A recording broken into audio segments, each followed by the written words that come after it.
12 universités avec 71 programmes ont été évaluées par l'Autorité nationale d'assurance qualité au compte de la session 2021. 11 universités ont reçu l'avis favorable du Conseil scientifique et 37 programmes ont bénéficié d'une accréditation. Ils auraient dû être meilleurs, mais globalement, les résultats reflètent le niveau de nos programmes de formation et donc la marge de progression est très importante à mettre en œuvre. Tous les programmes qui ont été accrédités ont atteint les 13 critères standards sur les 22 de l'ANAQ. Elle donne une seconde chance aux universités et programmes non accrédités de se rattraper.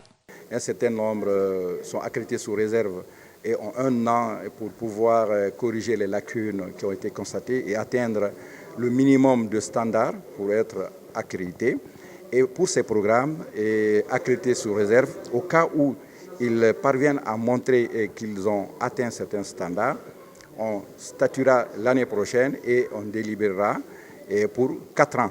Parmi les universités habilitées à délivrer des diplômes figure l'Université générale Lansana-Conté de Sonfonia et Victor Hugo. Les délégués de ces institutions s'en réjouissent. Une grande satisfaction de notre part.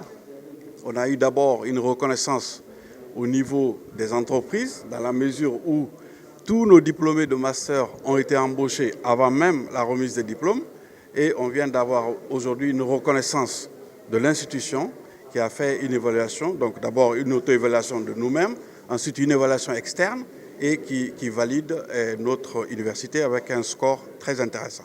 Il faut noter que les universités non satisfaites des résultats du Conseil scientifique ont jusqu'au 3 décembre pour revendiquer.